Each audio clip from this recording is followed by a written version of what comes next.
you doing today? Today, my topic is going to be about hormones and perimenopause and all of the symptoms that go along with perimenopause. I'm Dr. Shiroko Sokitch, owner of Heart to Heart Medical Center and the author of the book Healing When It Seems Impossible: 7 Keys to Defy the Odds. And I'm here today to talk to you about any way that you can feel better in your body and what we can do to help ourselves feel better at all times.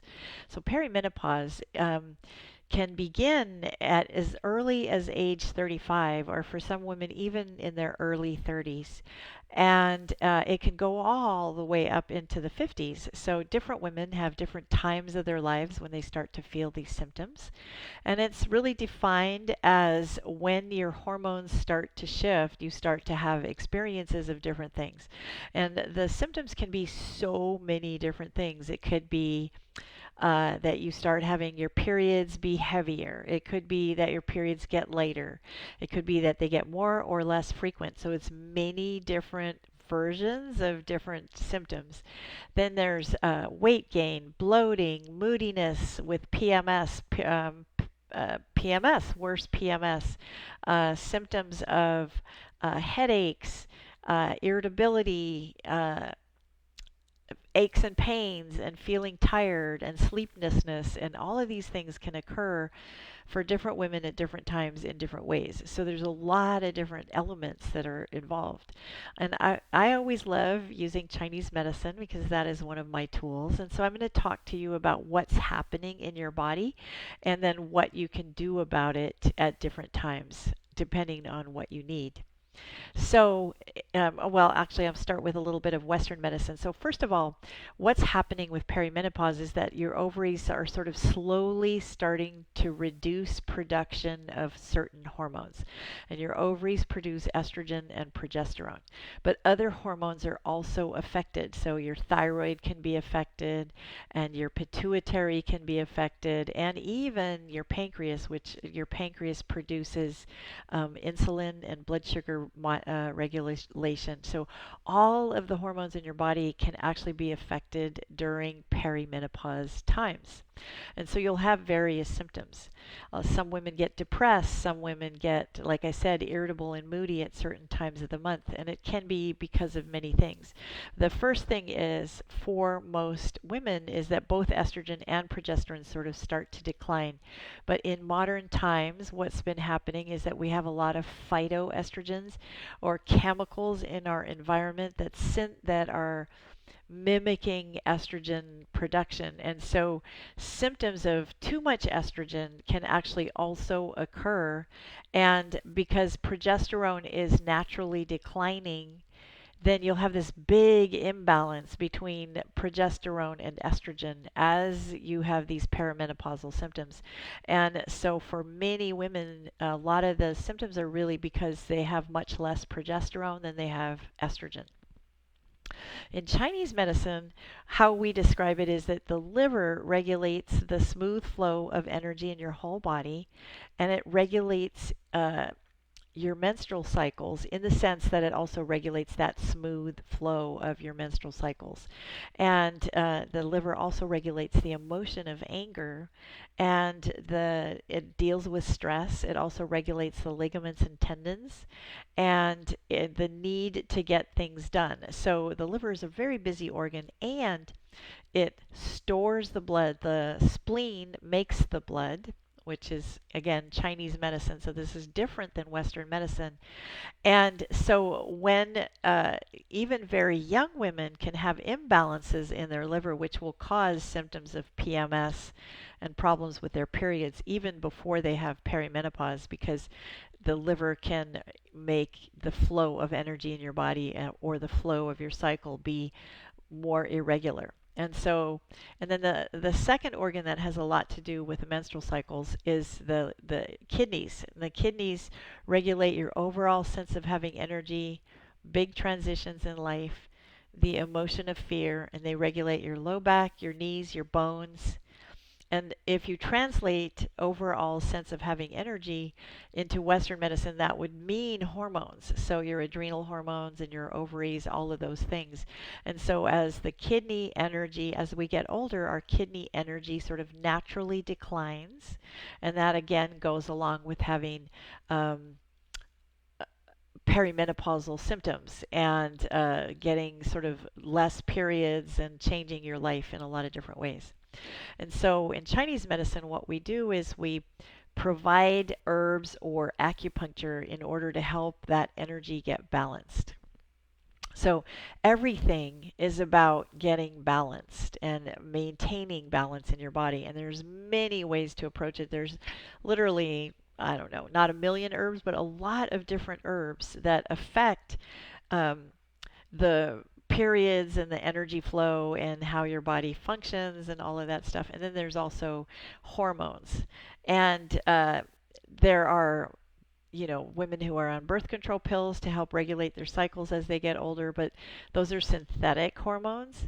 And there are also bioidentical hormones. And the difference between synthetic, like birth control pills, and bioidentical is that bioidentical hormones are made in a lab, so they're synthetically produced, but they're made to be chemically the same as the chemical structure of our natural hormones, so the hormones that we would naturally produce. And there's a whole science to adjusting hormones so that your body can feel its best as it's going through the process of perimenopause. There are many, many steps that you can take before you even get to that place. So there's a few things that will help as we have these experiences, and so one is to make sure that you have sort of the right balance of everything nutritionally. So the right foods, not eating sugar, not drinking alcohol, avoiding sort of processed foods. That makes a huge difference. I've had so many patients who go through just a gentle change in their diet where they eliminate processed foods and they eat mostly fruits and vegetables and high quality organic proteins, and if they eat grains, some whole grains that are organic and clean. And just changing that, eliminating alcohol and sugar, will make a difference in how your periods start. And so many that it can be that simple. I've had women who are able to regulate their hot flashes just by having blueberries. I had one patient several years ago, and she was going through perimenopause, and she was having the hot flashes. And all I did was tell her to take a cup of blueberries at night, and it stopped her from having night sweats. Now, not everybody has that response, but it was wonderful that she had that response. And she actually never went on hormones, so she just managed her perimenopause with eating blueberries and exercising. And she also had a very healthy diet, so she didn't eat a lot of other junk. One of the remarkable things, people think that sleep is improved with alcohol because when you drink alcohol, it relaxes you and then it should allow you to sleep better. But for many people, actually, when they drink alcohol, in order to sleep, it does not help sleep at this time of life because, again, the liver has to process the alcohol. And since the liver, even though it's a Chinese medicine thing, since the liver is busy processing, it can't, so you end up not being able to sleep. And the time of day that the liver is most active is from 1 a.m. to 3 a.m. And so that is exactly the time of day that you would want to be sleeping, and you might not if you've had alcohol. So that's something to keep in mind. Um, Another thing that can make a huge difference is getting the right amount of sleep. So working at making sure you go to sleep at the right time and creating an environment that is comfortable for you to get the right sleep. And then the third thing that you can do is I teach people how to massage their own organs. And the liver is kind of hard to massage because it's in the legs. But you can do this thing that I teach where you can start, and there's an upper body and a lower body thing where you can tap your organs And you start with your heart and you just kind of pound on your chest. And then you tap out your arm like this.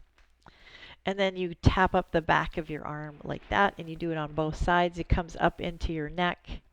So you like that. If you do that every day and you do so from the chest, go out to the inner part of your arm, the pinky side of your arm, down, and then up the back of your arm here. And then you can do the same thing in your legs. We're going to just try to demonstrate right now. So you start by tapping your low back. This is where the kidneys are. And then you go down the back of your legs. And then you come up the inside of your legs. So you tap down, you go down the back of your legs, and I'm off camera. Clever me. Okay, so you go down and you tap down the back of your legs, and then you tap up the inside of your thighs and up into your belly, and then go down again. Back of your legs, up the inside. And what you're doing there is giving information to all your pathways of energy, because the pathways of energy come from your chest, go out your arms, and come back up into your head, and then also down your legs and come back up into your legs, into your abdomen. And so keeping energy flowing, really. And there are a million things, the right kind of exercise. So one of the things that people talk about a lot when they have perimenopause is the weight gain, where it seems like there's just no control. And I remember when I was in my early 40s that I had that weight gain, that perimenopausal weight gain, and the irritability and all that. And I just couldn't figure out what would help. And actually, over exercising is not helpful. So I used to work out like 5 days a week, really, really hardcore, and I did kickboxing and all kinds of things. And it was a knee injury that stopped me from being able to work out. So I wasn't able to do the same hardcore exercise because my knee was hurt. And so I took a few weeks to rest my leg, and all I did was take walks and kind of was gentle with my exercise. And it made a huge difference. And like I was also eating sort of a lighter diet, not as much heavy fatty food, and I was eating a lot of soups, and suddenly, like 15 pounds just fell off. And part of it was the not over exercising thing. So another thing that's important about exercise is it's important to exercise, but maybe not as much and not as hard. And especially if you're a person who's really pushing your body, what it does is it causes your cortisol levels to go up. And when your cortisol levels go up, then you have a harder time losing weight, and also affects your sleep. Cortisol is the stress hormone in your body, and is another element that is prominent during perimenopause. Your body starts to change how it responds to foods. It changes how it responds to stress. And especially in these days when we have so much stress, it's a challenge to figure out what's the right way to do things. And of course, one of my favorite things to do is to have acupuncture, or to recommend having acupuncture, because acupuncture can regulate your hormones and help you be completely stable for months and months and months, or years even. I have several women that I follow who have acupuncture every month, just once a month, right a week or so before their period, and it helps regulate their periods, or when they start going into not having periods, it regulates the hot flashes and regulates the mood. And, some women need to take bioidentical hormones in order to manage their symptoms, but many women are able to manage their symptoms just by having once a month acupuncture, or eating slightly differently, managing their food. Intermittent fasting seems to make a difference for some of my clients. So there's many, many ways to manage the symptoms of perimenopause without taking heavy-duty drugs. And I'm happy to answer any questions either now or later on the chat. So if you post a question in the chat, I will come back and check it out and answer questions.